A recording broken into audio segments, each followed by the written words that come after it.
All right. Ew. So wanted to just make a video for Mr. Jorge, Mr. George, with e-collar introduction. This is the first time he's had an e-collar on. This is how I always start e-collar with dogs. Typically right around the third week, so he's at the end of the second week. So the next day I work with him would be week 3. So what I want to do is put it on, obviously. And I want to find a lower level, something that he is aware of, but not feeling the need to remove. So typically I'm starting at 4, and if they're kind of making gestures that it's too much, then I'll drop it down to 3, or if they're like just nothing, then I'll maybe move it up to a 5. But typically 4 is my go-to level. We want to make sure that that e-collar is on correctly. So I'm going to shimmy it around. If you have just the regular mini educator, it's a little big on him, but I think that the contact points are good enough to where it's fit appropriately. If you have the micro, which is like the purple one, then that one probably would definitely feel a lot better, but this one's okay. So it needs to be snug enough to where it is making contact to his fur, or excuse me, under his fur, through his fur to his neck. Tight enough to where it's not just sliding around on its own, but just loose enough to where if you need to move it from side to side, you can kind of lift up on the box, hold his skin taut, and move it around. I like to be able to get two of my fingers on both hands under that strap. So if he's like choking, then obviously just drop it down a hole. Hi. I have him on a slip lead right now. I'm not on a prong just because I want him responding. I want the pressure to be coming solely from the e-collar. He doesn't really care about a slip lead at all, so that's nice. Well, not that it's nice, but for this it is. So what I want to do is, and I have my e-collar on continuous function, I'm going to use the button. So you'll see the level 4, and then the letter next to it should say C. The button over here on the one that has 2 on each side, the black S, that is our main stem button. I am going to use that button. I'm going to say his name to get his attention, and then I'm going to apply that stem in a continuous manner, meaning I'm just going to hold the button down right before I give the command, and that he knows. We want to make sure that we are using a command that he is already fluent in. And as soon as he does the behavior, it goes away, we mark and reward. I like to do 2 quick rounds of no e-collar usage, just so I know he's ready to work and do it, so that we're not like, I don't want the level to be something that he wants to remove. So it's not necessarily going to be quite so much negative reinforcement just yet. I just want it to be an afterthought. Like, he's like, oh, I feel something, but whatever. I don't want him to be like, I want that to go away.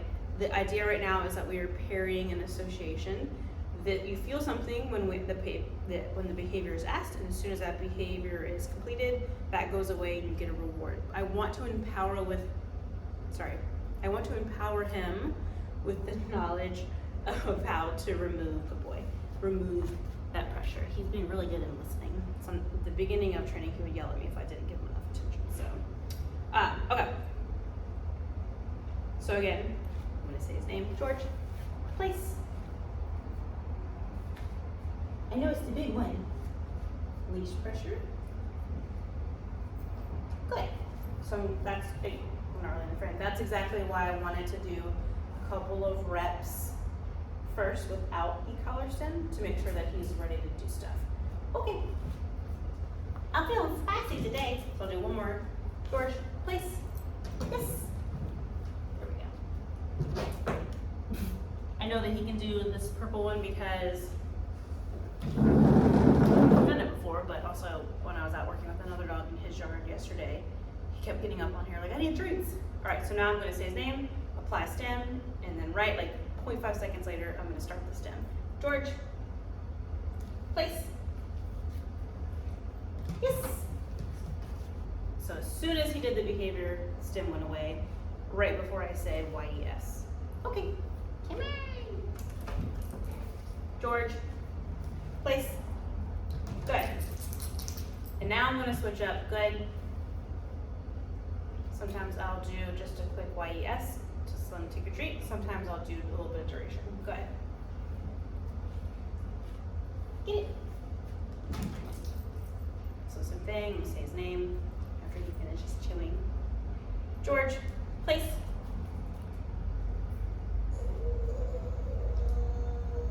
Yes. Almost. Try that again. George, place. Yes. Wow. You're like, that was a lot of work. All right, we'll do a different one. So this time I'm not gonna do any stem. George, place. Okay. I'm trying not to really use a lot of leg pressure. I'm doing much more like body language where I'm kind of like coaxing him on with my body. Good. Okay. Now I'm gonna do stem. George, place.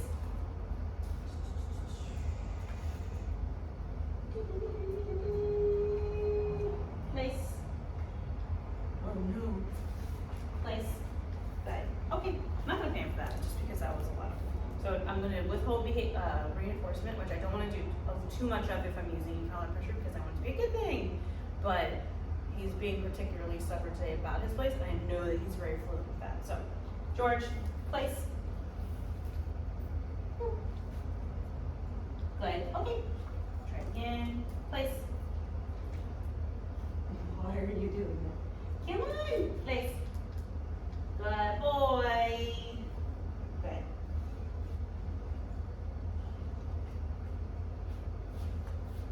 Good. Out. Good. George, place. Come on. Good. No. All right. I'm not going to use the Yuki collar for a second because now he's acting like he doesn't want to do this. And I feel like I did this yesterday where he does it place this way, but if I switch it where I'm facing, he's on my right side, he like hesitates for a second. I remember that happening yesterday a lot. George, place. Good. Strange little wiener dog. I just like to keep you on her toes, Miss Brittany. Okay. Alright, so I'm gonna leave that alone with the stem for a second just because I don't want to complicate the behavior. So what I'm gonna do is you'll hear me say the word get it. I'm just gonna toss a treat away from me just ever so, like I'm not gonna fling it across the room because I don't want to chase after him and stuff. I want him to be within the length of the leash so that I can give him guidance. So a long line is fine. I don't have that on him right now. I just have this nice and loose. So say get it. George, come. Yes. So right there, I said George, and then I kind of did like a tappy right there just so that he was more aware of it. Tap, tap, tap. And as soon as he turned towards me, I discontinued that, and I said yes, I paid him. Get it. And I'm just doing this so that I create space. George, yes. Very nice.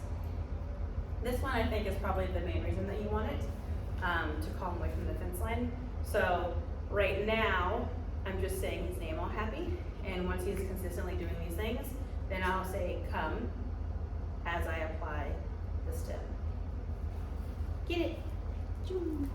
George, come. Yes. Very nice. You do a little bit of sit. Good. No, sit. Good. Okay. Sit. Good. Good. Okay, George, down. Do it. Good.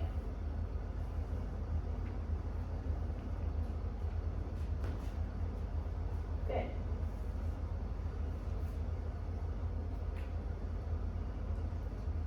Good. Okay. Very nice. That's a good boy. We're running out of snackos, buddy. We're getting low. Get it. George, come. Yes. Yeah, buddy. Good job. Okay. And now the next thing I'll do is I just rubbed hot dog into my eyebrow. I will switch up. Sometimes I will do stem reward or use the stem and reward. Sometimes I will do no stem reward. Sometimes I will do stem and no reward, and then no stem, no reward. I just want to kind of break up that sequence of events where he's always expecting food, and I just kind of want there to be a little bit of inconsistency to create a consistent recall, if that makes sense. So, get it. George, come. Yes. Boy. Get it. Now we use stem. Patrick eats it. George, come.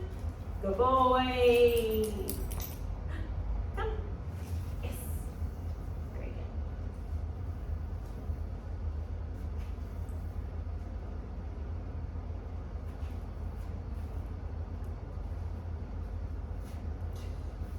Get it.